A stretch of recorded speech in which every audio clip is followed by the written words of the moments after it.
Social media पर कांग्रेस का जलवा फैल रहा है और बीजेपी पिछड़ती जा रही है। एक तरफ लोग राहुल गांधी की तारीफ में कसीदे पढ़ रहे हैं, उन्हें एक सच्चा नेता बुला रहे हैं, तो वहीं दूसरी तरफ मोदी को गालियां पड़ रही हैं। हालांकि ये बदलाव एकाएक नहीं आया है।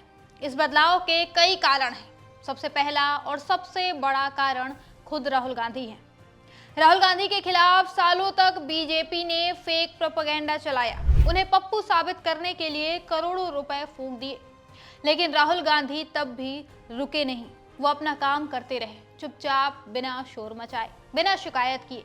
और आज इसी का नतीजा है कि जनता उनका सच देख रही है। राहुल गांधी ने पैदल कश्मीर से कन्याकुमारी को नाप दिया, जनता को जोड़ने का काम किया।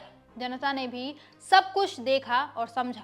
आज भी राहुल गांधी रुके नहीं हैं। आज वो छात्रों के हक के लिए लड़ाई लड़ रहे हैं, छात्रों की गूंज कार्यक्रम कर रहे हैं, खासकर महिलाओं के हक की बात कर रहे हैं, पेट्रियार्की को खत्म करने की बात कर रहे हैं। वो बात जो आज तक भारत के किसी नेता ने कहने की हिम्मत नहीं की, वो बात राहुल गांधी ऊंचे आवाज में कह रहे हैं। यही कारण है कि जनता के दिल में उनके लिए एक अलग जगह बन गई है। खासकर जनजी के वो फेवरेट नेता बन चुके हैं। तो वहीं दूसरी तरफ नरेंद्र मोदी का सच भी जनता के सामने आ गया है। जनता ने इन बीते 11 सालों में देखा है कि जिस 56 इंच की छाती का प्रचार किया गया था उनसे, वो एक झूठ का गुब्बारा था और वो गुब्बारा अब फूट चुका है। इसीलिए सोशल मीडिया से लेकर जमीन तक आज राहुल गांधी की पहुंच नरेंद्र मोदी से कहीं ज्यादा हो गई है। पार्टियों का भी यही हाल है। आज कांग्रेस सोशल मीडिया पर बीजेपी से कई गुना आगे है। रीच के मामले में कांग्रेस बीजेपी से काफी आगे निकल चुकी है। इंस्टाग्राम पर बीजेपी के मुकाबले कांग्रेस के फॉलोअर्स 1.5 गुना के करीब हैं। बीजेपी के इंस्टाग्राम पर जहां 9 मिलियन फॉलोअर्स हैं, तो वहीं कांग्रेस के 15 मिलियन हैं। यह अंतर मात्र 1 साल में बढ़ा है। पिछले साल अगस्त में ही कांग्रेस ने इंस्टाग्राम पर फॉलोअर्स के मामले में बीजेपी को पीछे छोड़ा था। तब से यह अंतर और बढ़ता जा रहा है।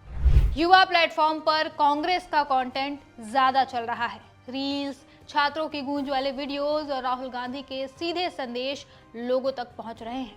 आंकड़ों की बात करें तो रीच के मामले में कांग्रेस बीजेपी से कई गुना आगे चल रही है। दोनों पार्टियों के ऑफिशियल इंस्टा हैंडल्स के पिछले 50 रील्स को देखा जाए तो बहुत बड़ा अंतर नजर आएगा।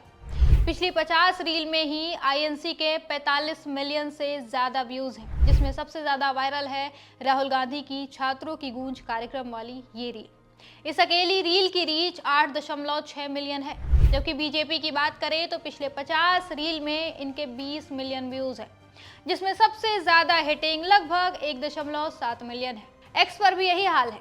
रीच के मामले में बीजेपी प्रवक्ताओं से कांग्रेस के प्रवक्ता कई गुना आगे हैं। कांग्रेस की social media head Supriya Shrinate ने इसी महीने टॉप किया था रीच के मामले में। उनके पोस्ट पर लाखों लोगों की नजर पड़ रही है। कमेंट सेक्शन में भी राहुल गांधी के सपोर्ट में आवाजें ज्यादा है, नेगेटिव कमेंट्स कम है। फेसबुक की बात करें तो यहाँ पर बीजेपी के फॉलोअर्स कांग्रेस से ज्यादा हैं, लेकिन रीच में यहाँ भी बीजेपी कांग्रेस से पीछे है। हर रील पर जहां बीजेपी के 10 से 20 हजार तक औसत व्यूज है, तो वहीं कांग्रेस की रीलों पर औसत व्यूज 25 से 35 हजार तक है। यूट्यूब पर भी सब्सक्राइबर्स के मामले में बीजेपी कांग्रेस से पीछे है। बीजेपी के यूट्यूब पर 6 मिलियन सब्सक्राइबर्स हैं, तो वहीं कांग्रेस के 7 मिलियन है। बीजेपी के वीडियोस पर व्यूज भी मात्र 1000-2000 ही हैं, जबकि कांग्रेस के वीडियोस पर व्यूज आराम से 25,000 के पार जाते हैं, लाखों और मिलियंस तक पहुंचते हैं। अब सवाल है कि बीजेपी की लंका क्यों लग गई? तो देखिए, जमीन पर बीजेपी की बुरी हालत के जिम्मेदार उसके नेता हैं, जबकि सोशल मीडिया पर उसकी बुरी हालत के जिम्मेदार हैं अमित मालवीय। अमित मालवीय सही से सोशल मीडिया हेड के तौर पर अपना काम नहीं कर पा रहे थे। उनके रहते बीजेपी पिछड़ती जा रही थी।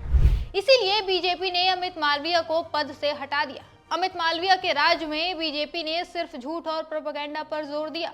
हर वक्त राहुल गांधी को बदनाम करने की साजिशें रची, उन्हें पप्पू साबित करने में जुटे रहे। मीम्स, फेक वीडियो, गलत नैरेटिव, सब कुछ आजमाया गया। जबकि कांग्रेस ने इस पूरे समय के दौरान जनता के मुद्दों पर बात की। छात्रों की समस्या, बेरोजगारी, महंगाई, महिलाओं के हक, पेपर लीक, इन सब पर कंटेंट बनाया। राहुल गांधी युवाओं के बीच गए, उनकी बात सुनी, उनके सवालों के जवाब दिए। नतीजा ये हुआ कि राहुल गांधी से और कांग्रेस से लोग जुड़ने लगे। बीजेपी वही पुराने घिसे पिटे तरीके पर अटकी रही, नारे, प्रचार और हमले। युवा इससे ऊब गए। सोशल मीडिया पर अब सिर्फ आईटी सेल का खेल नहीं रहा है, जनता खुद तय कर रही है कि किसे देखना है और किसे नहीं देखना है। कांग्रेस का कंटेंट अब ज्यादा शेयर हो रहा है, ज्यादा व्यूज आ रहे हैं, ज्यादा एंगेजमेंट मिल रहा है।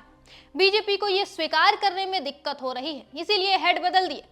लेकिन सिर्फ शख्स बदलने से बात नहीं बनेगी, सोच बदलनी पड़ेगी, तब जाकर बीजेपी का कुछ भला हो सकता है।